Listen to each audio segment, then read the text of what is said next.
Buenas noches con todos. Bienvenidos al webinar del día de hoy, titulado La revolución de la inteligencia artificial en la fisioterapia, a cargo del expositor, el magíster Giancarlo Vallejos Pongo, quien es egresado de nuestra casa de estudio. Giancarlo es ingeniero de computación y sistemas, y además cuenta con una maestría en Big Data por la Universidad de La Salle, Barcelona, España. Dejamos los últimos minutos para las preguntas y vamos a dar inicio al webinar. Giancarlo, bienvenido. ¿Qué tal? Muy buenas noches con todos. Voy a activar mi cámara. Ok, perfecto. Aquí estamos. Bien, buenas noches con todos. De mi parte es un honor y una alegría bastante grande que mi facultad me abra las puertas para brindar conocimiento, para compartir conocimiento.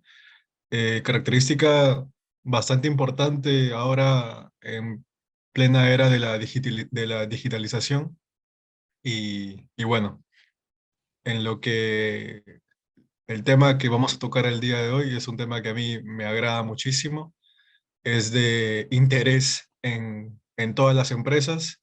Muchas empresas quieren llegar hasta este punto, a veces no se llega por algún motivo, porque como comprenderán, para llegar a tecnologías avanzadas se requiere una cierta madurez, no solamente en el negocio, sino también en la parte tecnológica, ¿no? Entonces, voy a compartir mi pantalla para empezar con la presentación. Bien, el tema del día de hoy lleva el título de La revolución de la inteligencia artificial en la fisioterapia. Tal vez cuando escuchamos estas dos palabras nos lleva, mediante sus conceptos, a desconocer que puede existir alguna relación entre estas dos, ¿verdad? El día de hoy vamos a ver que cualquier tecnología, hasta la inteligencia artificial, la podemos relacionar en el ámbito médico, en el ámbito deportivo, etcétera, etcétera, etcétera. ¿Ok? Empecemos. Bien, antes que nada, para que me conozcan un poco, como dijo muy bien la ingeniera Waldi, mi nombre es Giancarlo Vallejos, soy egresado de de la Facultad de Ingeniería y Arquitectura de la universidad, ¿vale? Cuento con dos maestrías, una en Big Data por la Universidad de La Salle y la segunda justamente en el tema que vamos a hablar el día de hoy, ¿no? En inteligencia artificial, enfocado a los deportes, ¿vale? Luego, bueno, alguna certificación en metodologías ágiles y en procesamiento en Big Data por Fundación Telefónica. He tenido la oportunidad de trabajar en el mundo de los datos y en el mundo de la inteligencia artificial en empresas nacionales y extranjeras. Y actualmente me encuentro como líder de ingeniería en Delosi, una empresa retail que tiene algunas franquicias bastante conocidas como Starbucks, Burger King, Kentucky Fried Chicken, etcétera, etcétera. ¿Ok? Dicho esto, chicos, continuemos. La agenda del día de hoy va a constar de 6 puntos, ¿ok? El primero, una breve introducción.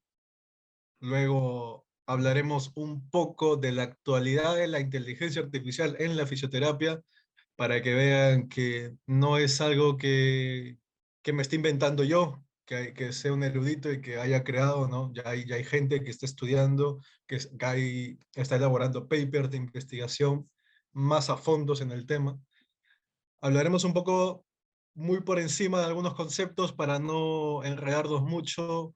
Trataré de ir con bisturí con las tecnologías que he manejado para mostrarles un proyecto. Hablaremos de MediaPipe, que es el framework por el cual, con el cual he trabajado este proyecto. Hablaremos de la aplicación ya en sí y finalmente algunas breves conclusiones ya para terminar.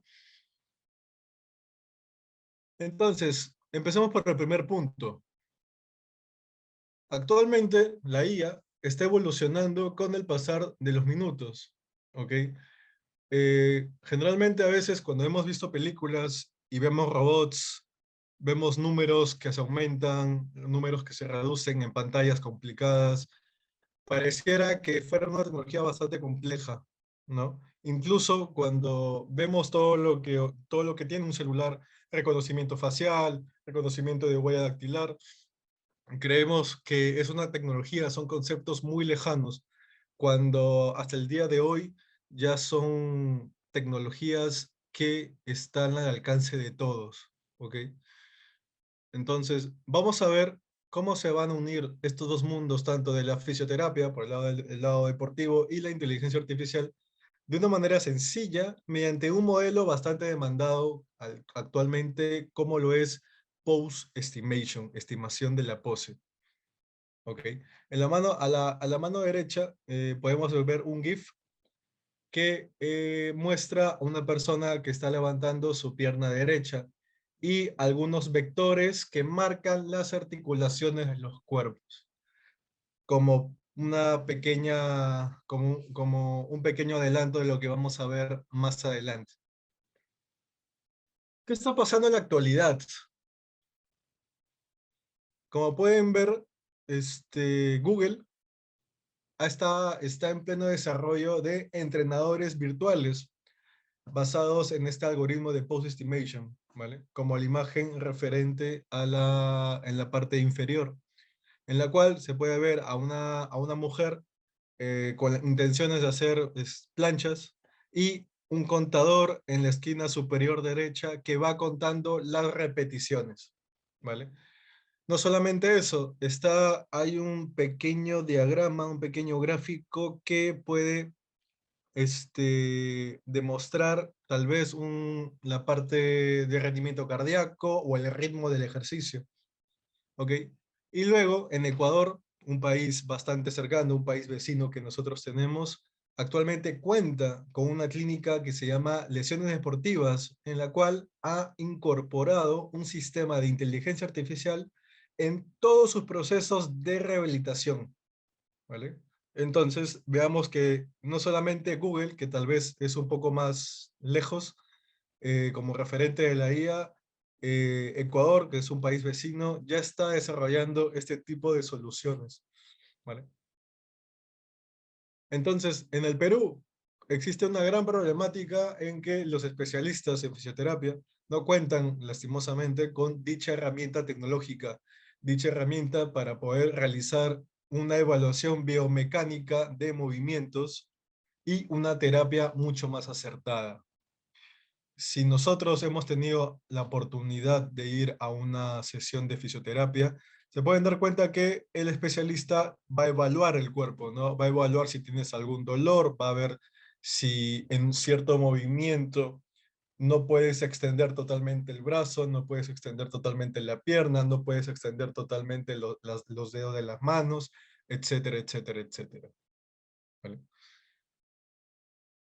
Vayamos al tercer punto, conceptos y tecnologías. Para esto, brevemente definamos la inteligencia artificial bajo el concepto de Chema Alonso, uno de los directivos de Telefónica España.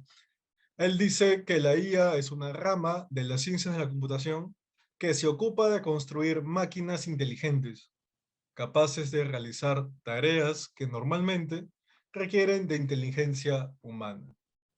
Para profundizar un poco más este concepto, hagamos la similitud de una máquina con una persona. Nosotros, al momento de que aprendemos algo nuevo, eh, en muchas de esas ocasiones necesitamos práctica. Y esa práctica consta de repetir en más de una ocasión la acción o ejercicio. ¿Vale? Mientras más veces se practique, probablemente más veces haya una mayor fiabilidad de que estés haciendo las cosas bien y se reduzca el porcentaje de error. ¿Ok? Lo mismo pasa con las máquinas inteligentes, lo mismo pasa con la inteligencia artificial. Mientras más se entrene estos modelos, pues habrá una mayor confianza y una menor reducción de porcentaje de error. Ahora, dentro de la IA hay distintos tipos de redes, una red neuronal o una red convolucional. Específicamente el día de hoy vamos a hablar un poco más a detalle sobre las redes convolucionales, ¿ok? Una red convolucional es un tipo de red neuronal que procesa sus capas imitando la corteza visual que tenemos nosotros en el ojo humano, para identificar ciertas características en sus entradas y finalmente se pueda ver. ¿Qué quiere decir esto? Que una red convolucional es el símil a toda la capa visual que tenemos en nuestro ojo, ¿ok? Entonces, relacionándolo un poco con el funcionamiento de una persona, nosotros podemos identificar, por ejemplo, que esto es un celular, lo que tengo acá en la mano, porque yo ya sé que es un celular por su tamaño, por su forma, por su color, por su textura, etcétera, etcétera, etcétera. Porque al momento de presionar un botón, yo puedo ver que hay una acción que responde a mi petición, etcétera, etcétera, etcétera. Yo puedo saber que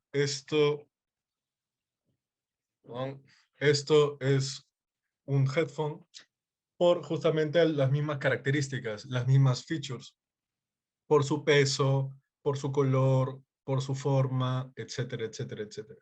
Entonces, así como nosotros podemos identificar estos objetos, de igual manera pasa con una red convolucional en sus distintas capas para poder identificar que esto es un celular, que lo otro es un headphone, que lo otro es un cuaderno, que lo otro es una botella, etcétera, etcétera, etcétera.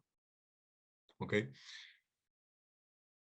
Ahora, teniendo en cuenta lo que es la IA y teniendo en cuenta lo que es una red convolucional, en la IA, entonces, ¿se puede involucrar en el deporte? La respuesta es que sí.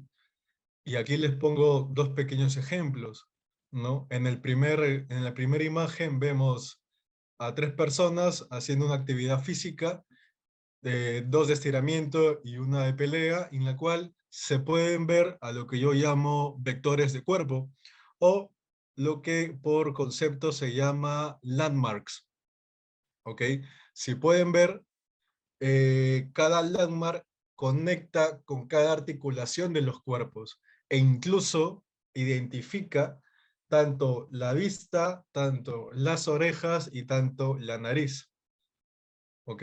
Y en la imagen de la derecha vemos a Roger Federer jugando un partido de tenis y podemos ver que de igual manera un modelo de red convolucional de inteligencia artificial puede identificar todos los vectores de cuerpo del tenista e incluso todos los vectores de cuerpo de las personas que están asistiendo a ese partido. ¿Ok? Ahora bien, hablemos un poco de MediaPipe, ¿vale? MediaPipe es un framework totalmente gratuito diseñado por Google para soluciones customizables de Machine Learning y Deep Learning. ¿Ok? MediaPipe nace eh, en los laboratorios de Google, producto de dos proyectos. ¿Ok? Un proyecto llamado BlazePose, que era un framework para la detección de cuerpos, y el proyecto BlazeFace, que era un proyecto para la detección de rostros, la detección facial. ¿Vale? La fusión de estos dos proyectos sale MediaPipe. Es un framework que trabaja mejor, mucho mejor por GPU, por tarjeta. Puede seguir trabajando por CPU, pero puede que vaya un poco más lento el procesamiento de lo que nosotros queramos hacer. Y en general, cuando hablamos de inteligencia artificial, son procesos computacionales bastante costosos, ¿ok? Podemos hacer pruebas de concepto, tal vez en máquinas medianamente potentes, pero en la puesta de producción en lo que va en el mundo empresarial, lo que se hace es llevar el modelo a una arquitectura de nube que, bueno, es mucho más escalable y puede tener una mejor potencia a nivel computacional. ¿Vale? En los ejemplos que les muestro, como pueden ver, detección facial totalmente, desde el labio, ojos, pestaña, rostro en general, la detección de los objetos, en este caso de una silla, y como pueden ver en el caso de la silla, no solamente es un reconocimiento en primer y segundo plano, sino también es un reconocimiento en 3D, ¿vale? Porque han encerrado una silla en lo que vendría a ser una especie de cubo. Y en la tercera imagen pueden ver que reconoce la mano y las articulaciones de los dedos, partiendo desde la muñeca, ¿ok? Todo eso se puede hacer dentro de este framework de MediaPipe, que dicho de paso es bastante flexible. Si conocen del lenguaje de Python, eh, es bastante entendible y fácil de utilizar. Es solo empezar con la documentación que está puesta para todo el público y bueno, bajo los conceptos de programación, obviamente, ir indagando este framework. Ahora, ¿cómo funciona MediaPipe? MediaPipe puede reconocer hasta 33 partes del cuerpo y son las partes que tenemos enfrente de nosotros, ¿vale? Como pueden ver, desde el punto número 30, que es el talón, el dedo del pie, el tobillo, la rodilla, los dos puntos de la cintura, hombros, codo, muñeca, dedos, inicio y final de la mano, ojos, orejas, pestañas, movimiento visual, el labio y eso, ¿vale? Ahora, esto es bastante importante. ¿Por qué? Porque finalmente nosotros vamos a partir de los puntos que predice esta red convolucional en MediaPipe. Pero finalmente, al momento de procesar una imagen, no es que te van a salir parte por parte, sino van a salir las partes conectadas mediante un landmark. ¿Ok? Entonces, veamos la aplicación. La aplicación que yo les voy a mostrar el día de hoy, la presenté justamente como mi tema de tesis en la segunda maestría en inteligencia artificial, ¿vale? Y que consta de lo siguiente, ¿vale? ¿De qué trataba mi tesis? Antes de estudiar la carrera, yo fui por bastante tiempo deportista, jugué mucho al básquet, jugué mucho al atletismo, y por producto de mi vida deportiva, pues alcancé algunas lesiones, ¿vale?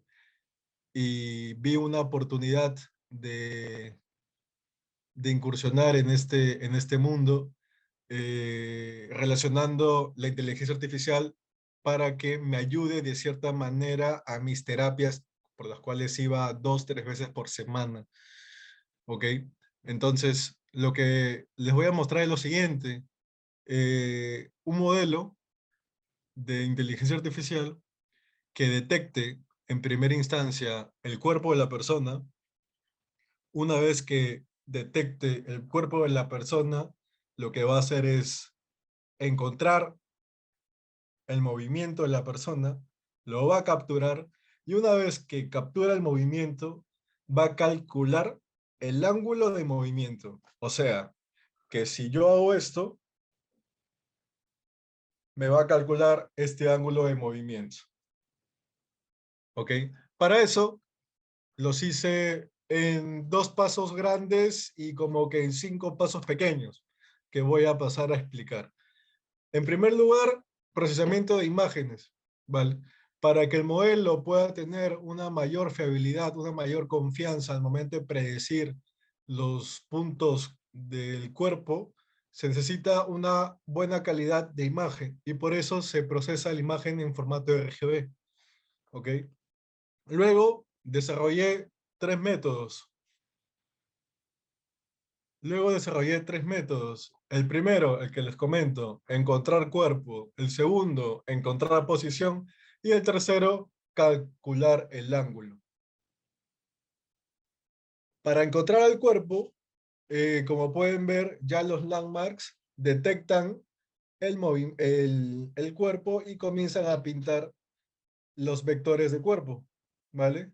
Como pueden ver, detecta los pies bastante detallado, las rodillas, el punto de la cadera, hombros, codo y todos los puntos de la cara, ¿ok? Una vez que encontramos el cuerpo, pasamos a encontrar la posición. Y lo que saca acá es estas, este eje de coordenadas que voy a pasar a explicar. El primer componente consta del ID. ¿Y qué es el ID? El ID es cualquiera de estos números dependiendo del movimiento. Si yo muevo la pierna derecha, pues podrá ser 24, 26, 28. Si yo muevo el brazo, será 11, 13 y 15. Y así sucesivamente. Entonces, el primer componente consta del ID del esqueleto de MediaPipe. Y luego el eje X y el eje Y son el eje de coordenadas según el movimiento del cuerpo. ¿Ok? Entonces, una vez que encontramos la posición y tenemos tanto el punto y los ejes X e Y, procedemos a calcular el ángulo de movimiento. Entonces, aquí recordemos un poco la matemática básica de geometría analítica y cálculo 1. Finalmente tenemos distancias entre puntos y eso lo defines como, bueno, en esta parte, al momento de programar, es la diferencia de las distancias, arco tangente para sacar el ángulo y finalmente te arroja el ángulo de movimiento mientras va oscilando el movimiento. Ahora voy a pasar a presentar la demo. Deme un minuto, por favor.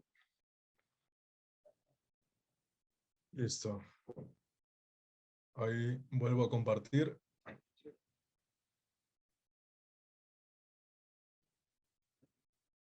Bien, entonces vamos a reproducir esto. Esperamos unos segundos. Ok, lo que está haciendo acá es, como puede ver, está calculando el ángulo, primero la posición, ya tiene los ángulos calculados y mientras va extendiendo la pierna izquierda y el brazo derecho, va cambiando el ángulo. Y como pueden ver, independientemente de la visión de la cámara, estábamos viendo una visión horizontal, ahora estamos viendo una visión cruzada, puede identificar de igual manera el cuerpo y puedes continuar calculando el ángulo de movimiento.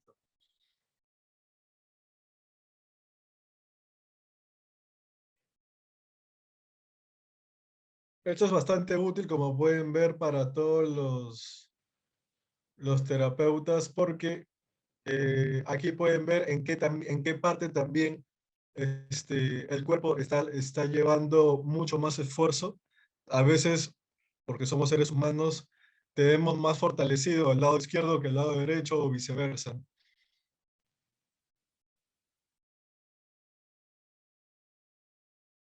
¿Vale? Y voy a comentar y vamos a mostrar este.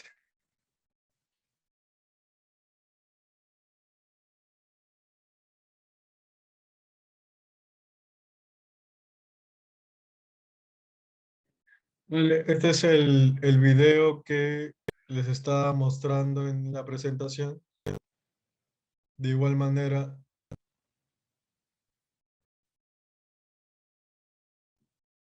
se sigue calculando el cuerpo, el movimiento del cuerpo de la persona.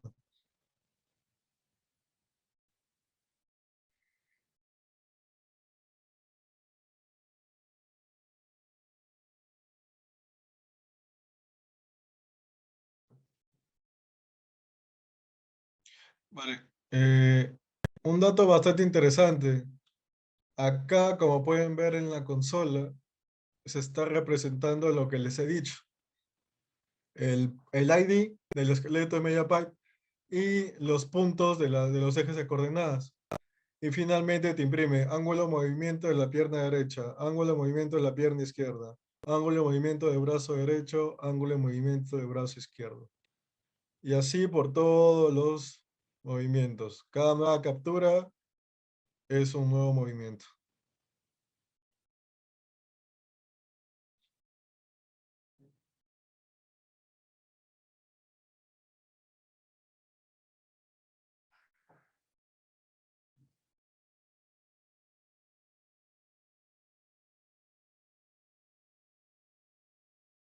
Entonces,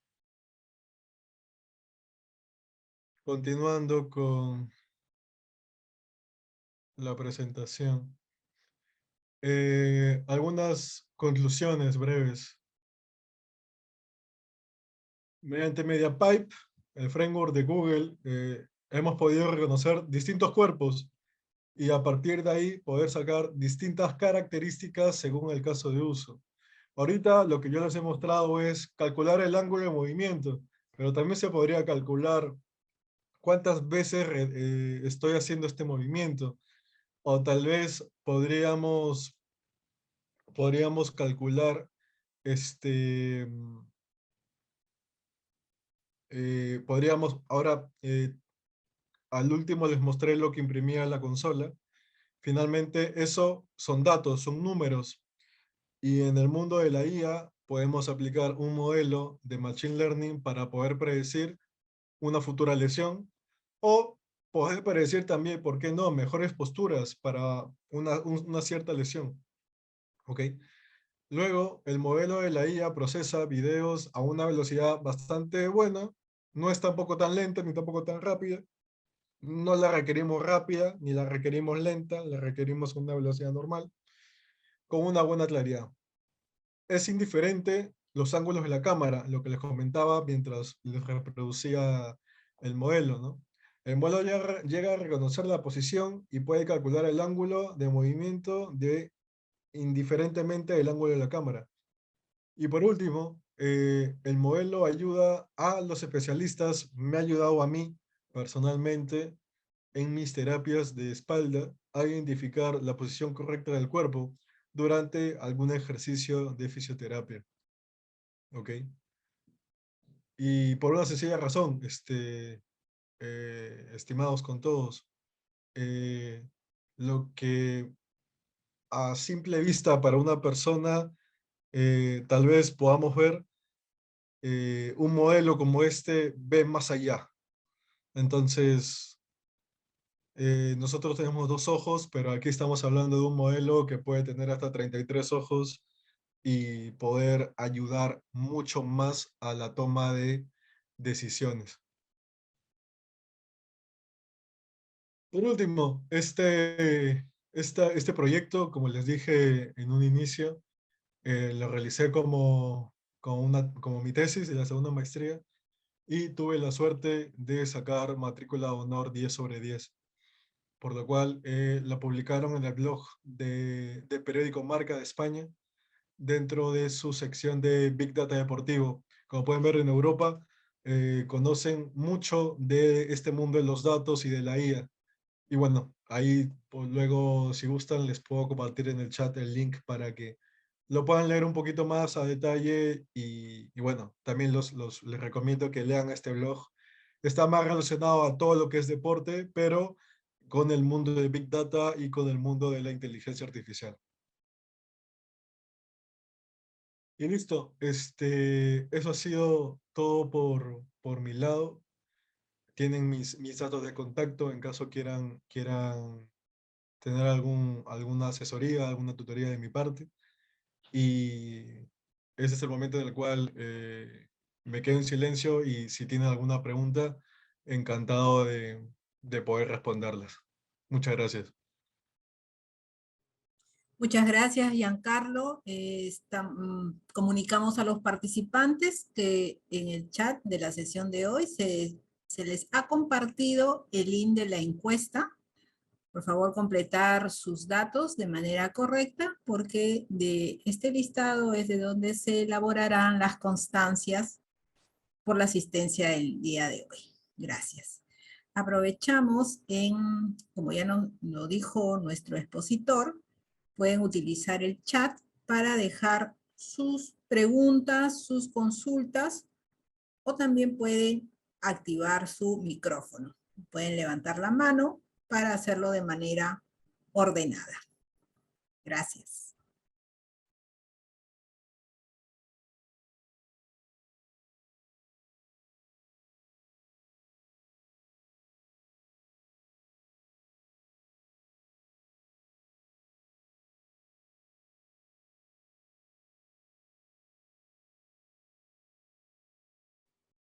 Giancarlo, mientras tenemos una consulta por el chat de Jesús Heredia, nos dice, durante el proceso de su tesis, ¿cuál cree usted que es el área donde hay que priorizar más los conocimientos para poder concretar un proyecto así?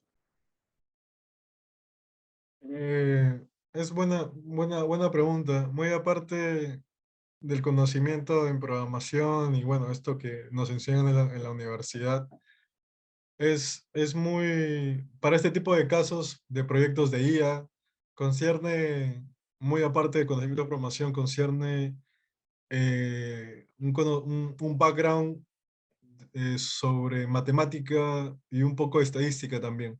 Porque finalmente, dentro de un procesamiento de una red convolucional, hay matemática, hay fórmulas, hay teoremas, hay principios, que tú puedes utilizarlos en un framework, como lo he hecho ahora, pero va a llegar en algún momento en el cual el framework no se adapte al caso de uso o a tu caso de uso, y vas a tener que tunear un poco el framework con algún conocimiento.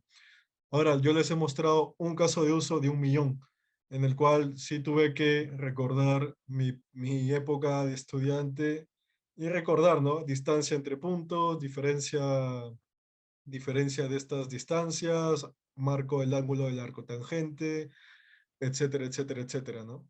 Entonces, básicamente es complementar un poco el background técnico que tienen con, queramos o no, somos ingenieros y necesitamos también la parte científica, la parte de ciencia, ¿no? Sólidos conocimientos en matemáticas y en estadística. Eso sería por la parte de conocimientos para encarar este tipo de proyectos.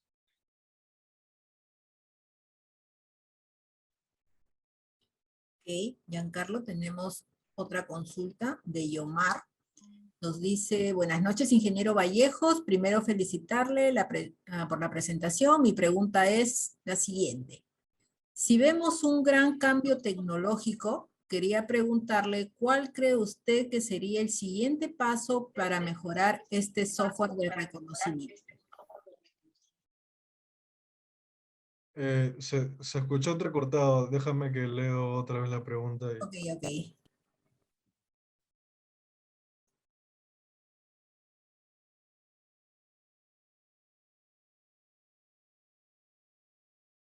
Sí, ok, vale. Ya lo leí. De Yomar. Ok, Yomar. El siguiente paso sería el que comenté al final en las conclusiones, ¿no? Una vez que tenemos ya registrados ahorita en consola, pero luego guardados en otra parte, los, ángulos, l- el eje de coordenadas de las posiciones de los cuerpos que les mostré, que vendría a ser esto que está aquí. Vale. Esto finalmente puede terminar en una base de datos, en un dataset. ¿Ok? Una vez que se tenga este dataset, lo que se puede hacer es construir un algoritmo que te pueda predecir una futura lesión, que te pueda predecir hasta qué punto una persona con cierta lesión puede llegar a oscilar su movimiento, ¿no? Pero claro, aquí estamos hablando, les he mostrado dos ejemplos de dos personas. Puede generar muchísima data con solamente una persona.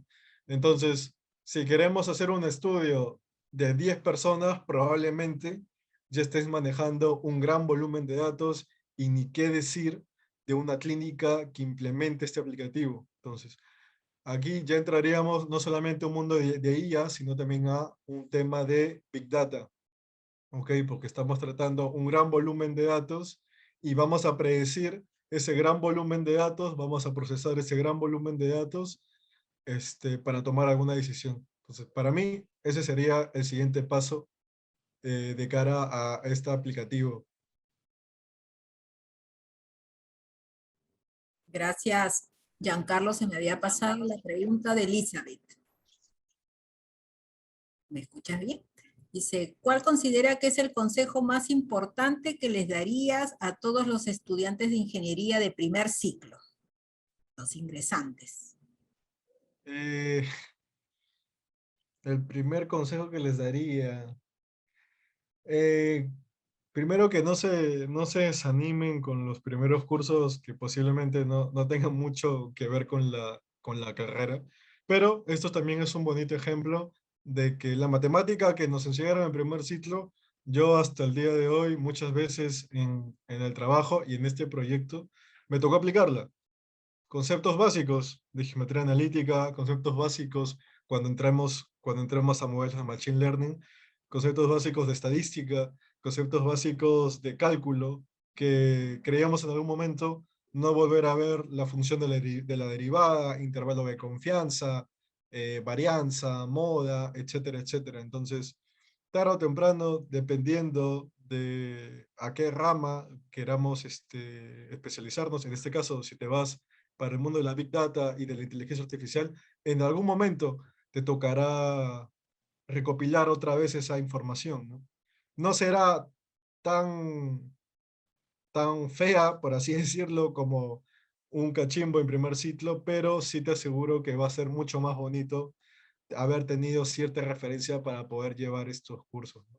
Y mucho ánimo, que la carrera, yo estoy personalmente, a título personal, a mí me encanta mi carrera, me he enamorado de ella, me sigo enamorando de ella cada día y nada, que busquen, primero que busquen aliento, que el primer ciclo no esperen tal vez programar un robot, pero estoy seguro que al finalizar el ciclo puede que sí terminen programándolo, ¿no?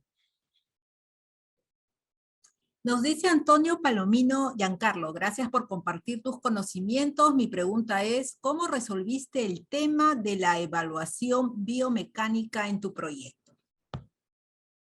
Sí, mira, lo que yo entiendo por biomecánica es eh, que es el área de conocimiento que interesa tanto el movimiento, el equilibrio, la física y la resistencia, ¿no? Que pueden producirse en un cuerpo, ¿no? Como consecuencia de alguna acción física.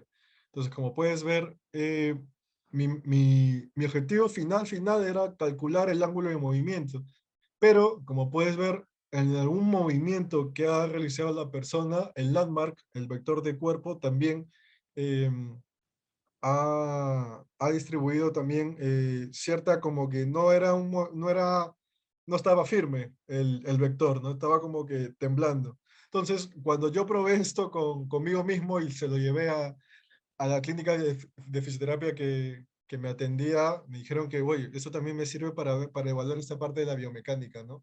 Porque ve el equilibrio en las partes del cuerpo, ve la resistencia del cuerpo, cuánto puede durar la extensión del brazo en cierto movimiento, ¿no? Tenemos varias preguntas por el chat. Vamos a continuar. Sergio Bravo nos dice, buena presentación. ¿Es posible incluir datos a tiempo real de pulso cardíaco, patrón respiratorio, oximetría y otros datos si ya se cuentan con aplicativos para tomar a tiempo real esta data?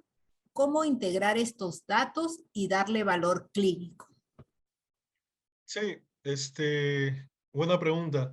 En mi investigación, cuando estuve elaborando el marco teórico de la tesis, me topé con un artículo científico que integraba un wearable de Apple, si no me equivoco, con un aplicativo igual parecido al que había desarrollado, pero no con Mediapack, sino con OpenCV, ¿ok? Y lo que ellos hacían era, bueno, habían desarrollado una API que se conectaba al wearable y sacaba las pulsaciones, si no me equivoco, de una persona. Y recibía la información mediante una API y programó una lógica, sí, programó una lógica para que mediante un dashboard, ¿ok? Se pueda ver el valor de las pulsaciones, ¿ok? Y en paralelo, la cámara, habían integrado una cámara web, una cámara independiente a un aplicativo en Python, ¿vale? Y igualmente evaluaba cuántas veces se hacía un movimiento. Y finalmente eso no lo tenían integrado a nivel de framework de código, pero no lo tenían integrado en un aplicativo que tú veías, ok, este es el cuerpo y acá al costadito están sus niveles de pulsaciones. Pero sí se puede hacer, sí lo están haciendo. Es un poco más avanzado, pero bastante retador también. Pero sí hay maneras de integrar mediante APIs, es lo más bajo técnico para los que manejamos de código, sí que se podría hacer. Ahora, si no me equivoco, todos los wearables o dispositivos médicos, si no transfieren datos de manera inalámbrica, lo hacen mediante conexiones a la laptop o a alguna base de datos, y a partir de ahí se puede exportar la data, ¿no? Entonces, ya existen varias formas de integrar este tipo de aplicativos. Ok, gracias por la respuesta, Giancarlo. Edgar Calderón nos dice, ingeniero Vallejo, buenas noches, excelente exposición. Una consulta. ¿Cuál cree usted que es el principal impedimento por el cual no se despliega a gran escala el uso de la inteligencia artificial en la medicina en Perú? ¿Podría considerarse su baja precisión o resistencia al uso de la tecnología? Hay, hay una clínica, que ahorita no recuerdo el nombre, que queda en Chorrillos o en Barranco, que es netamente fisioterapias, que tienen algo parecido, algo muy parecido, pero también es algo que también les ha costado mucho. O sea, lo han traído a otro país, lo han implementado y como que no lo saben utilizar. Esa y la clínica, la de Manos de Dios, creo que tienen algo parecido a esto para los niños. Eh, ¿Cuál sería el impedimento? Primero, como pueden ver, todavía en nuestro país, si bien es cierto, hay muy buenas iniciativas y hay muy buenos proyectos a nivel de datos e inteligencia artificial. Para dar este gran paso, muchas veces hay que pisar el miedo, ¿no? Y a veces somos muy temerosos y muy recelosos con lo que es el miedo, ¿no?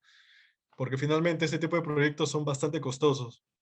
Entonces, mm, me arriesgaría a decir, tal vez con un poco más de esfuerzo, con más apoyo en lo que es la investigación de algo que sí funciona, pues yo creo que sí apostarían más los empresarios a invertir, ¿no? A invertir a gente, no sé, como yo, como otras personas que puedan dominar estos conceptos, a desarrollar este tipo de aplicativos y a partir de ahí, pues, industrializar la tecnología aquí en el Perú, ¿no? O sea, a mí me hubiera encantado aprender estas cosas aquí, pero tuve que salir para aprender, exigirme un poco más y poder ver que estas soluciones las puedo traer aquí. Yo cuando presenté este proyecto a los fisioterapeutas que me atendían por mi tema de espalda, les gustaron muchísimo y me dijeron, oye, ¿por qué no lo presentas, no? Porque esto es dinero, hay muchas clínicas, hay mucha gente que estaría muy interesada en esto. Pero eso también es un arma de doble filo por el tema que yo te digo, ¿no? A veces puede que no sea muy bien valorado este tipo de cosas. Y bueno, el segundo paso por el cual todavía no lanzo esto es porque quiero tunear un poquito más este modelo con un contador de movimiento y productivizarlo en la nube, que ese es también otro verdadero reto, ¿no? Ahorita yo lo que les he mostrado, se lo he mostrado en una máquina que tengo que es bastante potente, pero lo ideal sería ya en un aplicativo y, ok, enciendo el aplicativo, das permisos a tu cámara, te grabas y funciona. Y se puede hacer. O instalo una aplicación de escritorio con este modelo, tengo el paciente enfrente, activo una cámara y voy capturando sus movimientos, acaba la fisioterapia y le muestro su reporte. Mira, este es tu reporte. En la pierna izquierda no tienes un buen movimiento, tu pierna oscila entre estos ángulos, tu brazo sí está bien, etcétera, etcétera.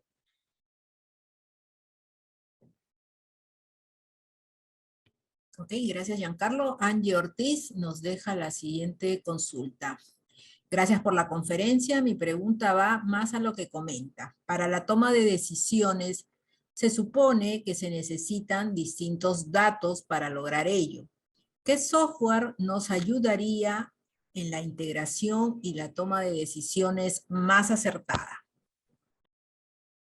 Esa es una pregunta muy difícil de responder porque hasta el día de hoy en el mercado de los datos hay muchísimas herramientas y no es que tú le pases un Excel a un software y te diga, ok, haz esto, haz lo otro y no hagas esto. O sea, indistintamente de qué herramienta o qué software utilices, de todas maneras, 100% seguro, se va a realizar una parte de ingeniería, una parte técnica, una parte de código, para garantizar la ingesta de los datos, el procesamiento y tratamiento de los datos, y luego tomar decisiones, ¿vale?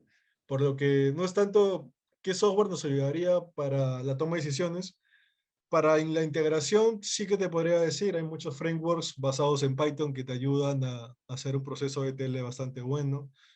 En la nube existen los servicios de AWS Glue, AWS MR, etcétera, etcétera. Eso es en lo que es integración de datos. Pero en toma de decisiones no habría alguna que yo te recomiende. Finalmente, todas las herramientas concernientes a datos va enfocada a eso, ¿vale? Pero no es que te asegure que una decisión sea la más acertada. Finalmente, recuerden, por concepto, datos, información, conocimiento, una vez que la persona obtiene el conocimiento, toma una decisión, pero esa decisión sigue estando, sigue recayendo en una persona y nosotros no somos perfectos. Por más que podamos tener el dashboard más acertado, el modelo de inteligencia artificial al 100% de confianza, si la persona toma mala decisión, que es normal porque somos imperfectos, eh, de nada valió tener todo este flujo de datos, ¿no?